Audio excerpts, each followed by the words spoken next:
SCTV viewers, welcome to January's broadcast of What's Growing On and another new season. So happy 2026, everybody. So I'm kind of thinking you're wondering why I'm talking about gardening now in January. Well, gardeners never really rest. I mean, we kind of in December don't really get the rest because we're busy getting ready for the holidays, so we don't have a lot of time to think about it. But now that we've packed away all the Christmas decorations and are dealing with the credit card bills that come in from all the Christmas presents, and all of a sudden you find that one last Christmas decoration that you forgot to put away with the rest of them, it's also a great time to really start to think about, gardening season really isn't that far away. And unless you're planning a trip to someplace nice and warm, there's really not a lot going on. So we're going to talk a little bit about some things that you can start doing on a small scale basis to kind of get ready for the next gardening season. It's not, quite as backbreaking work. It's more just, simple tasks and things to think about. And, this is actually a time for some dreaming and planning and taking some small steps to lead to our spring success. And, you want a joyful garden. When you work hard to get that growing and you're sitting out there, you want it to be a joyful place for you to sit and enjoy. And it's also a time to really sit and think, what went on last year, and what did I enjoy and what didn't I enjoy. And I guess the one thing I really want to stress to you is, plant and do what makes you happy. Just because somebody else tells you what you think you should do in your own garden, just go, thanks, I'll take that into consideration. Or I have a lot of people that always, when they find out I'm a master gardener, they go, oh, I bet your gardens are huge and magnificent. And I, at one time, yeah, they really were, because I was physically able to do it. But I've been a master gardener for 25 years, and my age doesn't stop just because the number of years, and it keeps creeping up.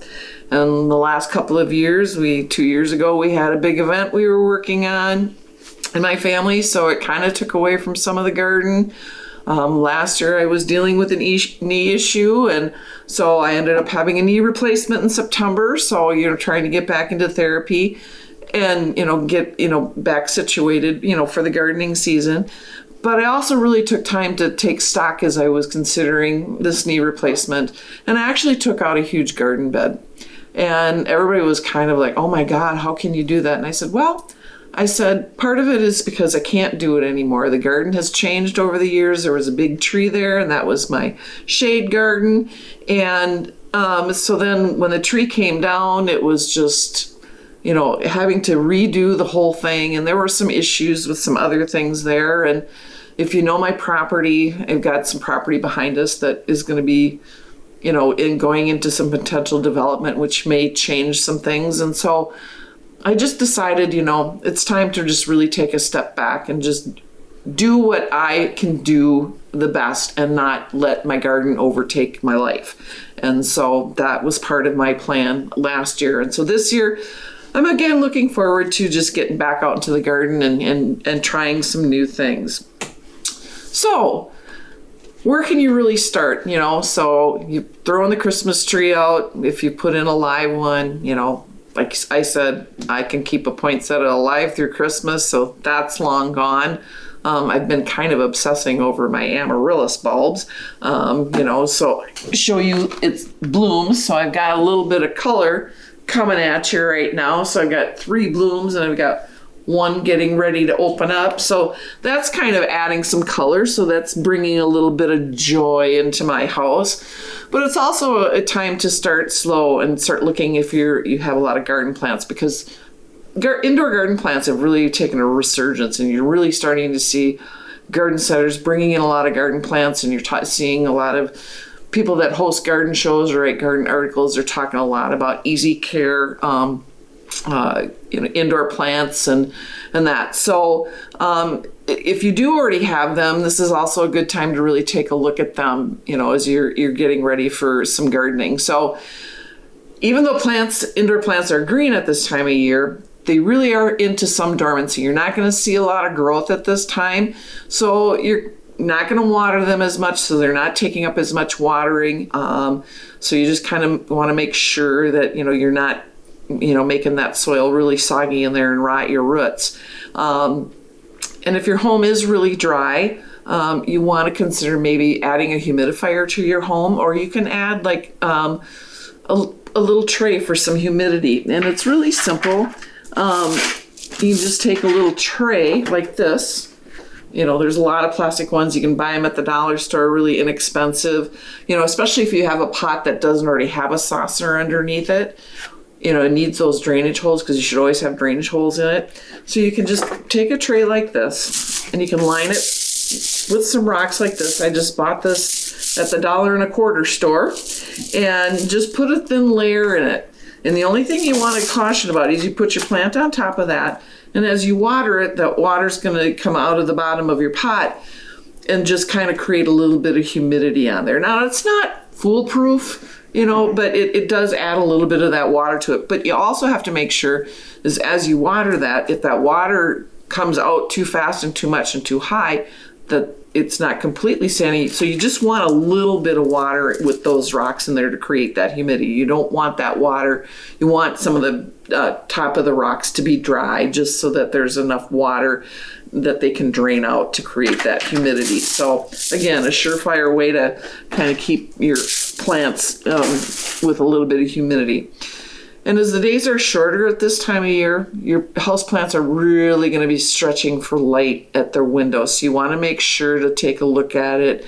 And once a week, just rotate it slightly around so it's not just reaching. Because, the winter days, we haven't seen a lot of sun. It's, really kind of, overcast and that. So, again, but we are starting to see a little more light at the end of the day. We're starting to, get some more light at the end of the day. So there is hope there. It's also a good time to really do some house cleaning on your plants. So take a look at your plant leaves, and if they're really dusty, just take a microfiber cloth that's damp and just kind of wash it off. You don't need to leave a lot of water on it. Just a good thing to and it's also a good way for you to clip out any dead or kind of marred leaves or whatever, just so that the root system can regenerate, for its next, batch of growth. And, some people will use like a leaf shine or whatever, but I just want to take just a nice wet, damp microfiber cloth and just clean that off. And as you're doing that too, it's also a good way for you to look for any spider mites that may have developed or any other pests that you can find, especially if you add new house plants into your home decor. You don't know what that soil is coming in, and they might bring in, or say you did bring in like a hibiscus plant from the spring and summer. Did it bring in any aphids or anything? So it's a good way for you to check, so you don't want to damage those plants that you've taken so much care to buy. And also, you can start looking at garden catalogs. See, garden catalogs coming in the mail fast at you, and I just love them because at the beginning you get to see what's new in the industry. But especially if you want some specialty seeds, especially heirloom seeds, there's a lot of people that like heirloom varieties, and those tend to go a little bit faster because there's not, huge quantities of them. So you can start ordering garden seeds. I've already gotten a few here in the mail, so just kind of stocking up on some different things that are difficult to find or you can't find in the store. So that's really what I use online ordering for, is to just find those things that I can't find, because there's so many different seed companies out there, and garden centers can't carry them all. Big box retailers just will carry a couple of different varieties. So it gives you a chance to really look at some different things that you're looking for. A good time to maybe go through your garden journal and review last year's successes and challenges. If you wrote them down like you should, at the end of your gardening season, it's a good idea to just kind of review and see, what worked, what didn't, what you want to get rid of, what you want to add. If you were a vegetable gardener last year, what worked, what didn't work.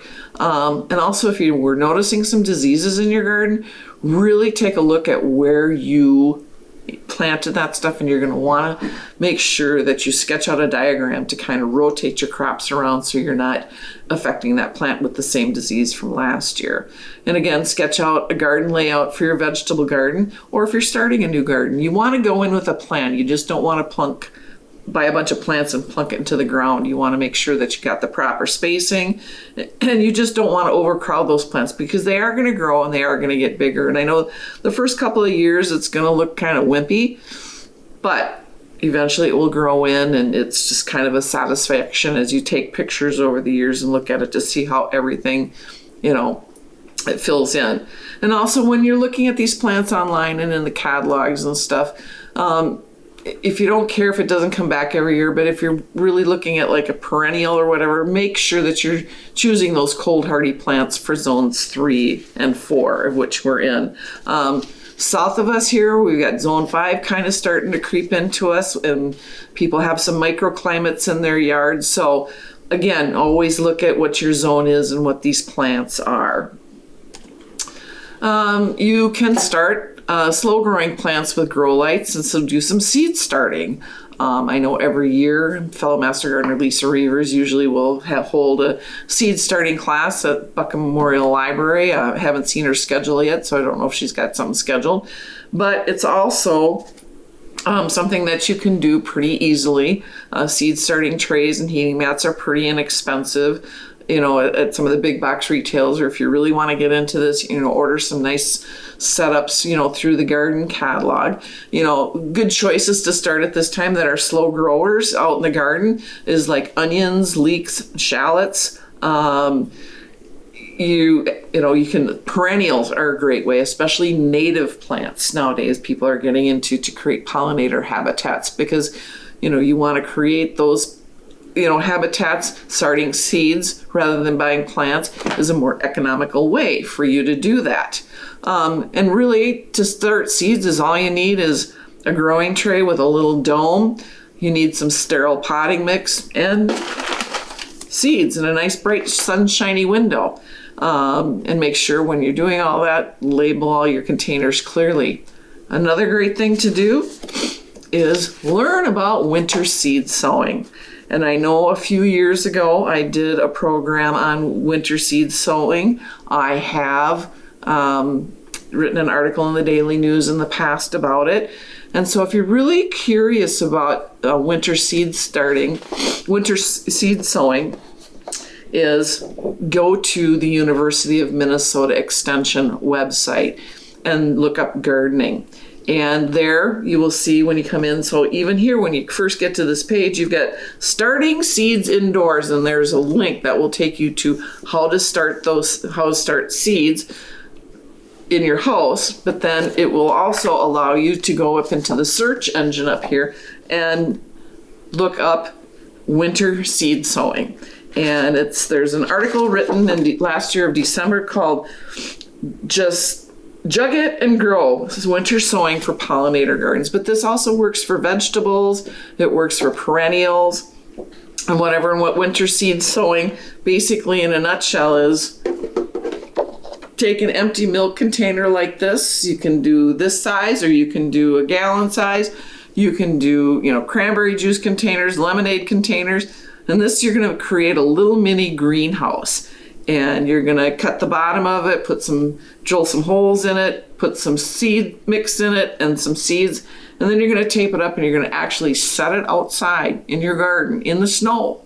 And that cold stratification will help those seeds grow. And so when it starts to get warm, it's going to act like a greenhouse, and you're going to start to sprout your plants. So those types of articles are a good way to learn. You've got the time to read it now, so go ahead and sit back and read it. Outdoor garden and landscape care. Even now at this time of year, you can go out and kind of do some inspecting in your yard. Now, February, March, we get some heavy snows, and a lot of those snows aren't the dry snow like we have. It's the big, wet, heavy, great for snowman building type of snow. Well, that's fun. It's not fun for trees and shrubs. And we had an incident last year. We had a very wet, heavy snow, and I was not able to get out in back. And so we did have some damage done to an arborvitae tree. And so that can break those branches very easily. I mean, you see a lot of branches come down, trees that are splayed over. It's just not good for them. So if you can get out there, make sure you brush that snow off. Kind of like just going out there when you're trying to rake the snow off of your roof, get it off of your, especially, shrubs that have, like the fir type of shrubs and that. And also a good time to check, especially newly planted trees or any other trees. If we have a lot of heavy snow and the deer and the rabbits can't get to food, they're going to start gnawing on trees and shrubs, especially new trees. So if you didn't wrap them last fall, you can still get out there and wrap them with something, or get those nice accordion style tubes that are split down the middle and then just wrap it around it. We had an incident several years ago that we had some rabbits. We had just deep snow, and they completely just chewed down two brand new viburnums, all the way to the ground, that we were never able to bring back. This year we're starting to see the melting, and we're starting to see grass out there. Try and avoid from walking on that frozen grass, because you want to, if you need to walk on it to just get out to a bird feeder, or you're just doing a quick putz around the yard to do some of these smaller tasks, try if you can stay on the snowpack. That's probably a lot better. Also look to see if, I've got a garden bed out in front that all the snow is melted off of it. So gonna have some issues there. So I'm hoping we get another snowfall so I can rake that snow off the roof of my house and kind of insulate, because all that snow acts as an insulator for all of your perennials in your front yard. Now, in the fall, if you dug up any dahlias, cannas, and gladiolas, those are all annual flowers, and those bulbs need to be dug up and brought in. Unlike tulips, daffodils, you plant those in the fall, those stay in the ground all the time and they're okay. But dahlias, cannas, and gladiolas, bring those in so that you can plant them again in the spring to have new plants, because you're spending a lot of money on those bulbs. So take the time. Elephant ears is another example. So it's also a good time, if you didn't cure them properly and you've put them into a dark, cool space, it's still good to go down and check on them, because every once in a while you can get one that's moldy or starting to rot. And once one rots, it can rot the whole box. So you want to just check them and turn them around and make sure that the area that you put them in is, dark. A lot of newer basements, it's kind of difficult to do that unless you've got an area. I have a room that keeps pretty cold in my basement. It's kind of a storm shelter down there. So if I'm going to store anything in there that needs that cool, dry area, that's where I put them. So it's a good time to check that too, because you don't want to go in the spring and have everything rotted on you. Tools and equipment. It's a good time to take stock of what you have, what broke, what needs to be fixed, what you want to buy new. And if you didn't clean them in the fall like you should, so that you can start out the spring, bring them out now. It's going to just speed up your process in the spring, not to have to worry about cleaning everything off. So metal parts, make sure that they're oiled up so you're not having any rust. Garden tools are expensive, especially if I always say, buy the right tool and spend a little bit more money on it so you don't have to replace it every year. I mean, I have some pretty heavy duty trowels and stuff that I use that I've had for probably 15 years, and I clean them up and they just look good as new, And then if you have anything with wooden handles like shovels or whatever, make sure that you can condition those handles with some type of lubricant so that wood doesn't dry out, because it dries out, it's going to snap, and there you go, you're out without a shovel.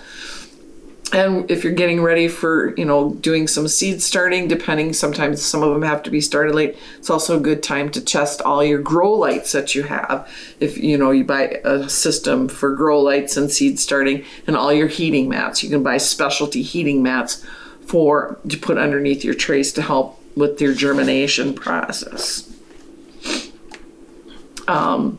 learning and inspiration. This is another great time to, to learn, something new. It's a great time to look up, on the Extension website, which Master Gardener groups are having their garden days. The Rice County Master Gardeners Garden Day is slated for Saturday, March 14th at St. Olaf College.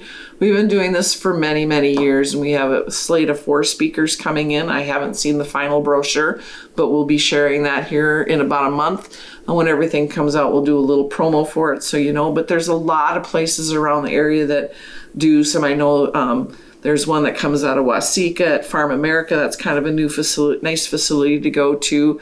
Go to Facebook page and look up other Master Gardeners.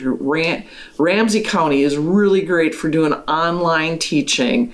So there's just a lot of things for you to learn. A good time to start doing some research if you want to get into pollinators for your yard, to research those native and pollinator-friendly plants and either start them from seed or things that you want to buy. Plan for spring composting. If you want to start a compost pile, again, University of Minnesota Extension website has great resources there to learn about composting. You can make it as simple as buying something to set up or buying these compost barrels or whatever. So there's a lot of things that you can look at to use for your home composting. And soil health. I am going to beat you down with soil testing. But again, if you're not familiar with soil testing, just go to the University of Minnesota Extension website and type in soil testing. And this is for lawns and gardens. It'll take you through the process. It will also take you to another link that will take you to the University of Minnesota Extension, University of Minnesota Soil Testing Lab. And there you can see a video on how to conduct it, what the purpose of it is. And there it will take you to this form. And what's really cool about the soil testing to have done, and you need to do it like every 3 to 5 years, they say. But you're basically testing for the area that you're really looking for. Like I had it done for a vegetable garden. So I basically, right here under gardens, it said vegetable gardens or flower gardens. So you can pick specifically what you want to do. Or if you're looking at rejuvenating a part of your lawn, you can do it just that you mark it that you're just testing for a lawn. Trees and shrubs. So it's very specific.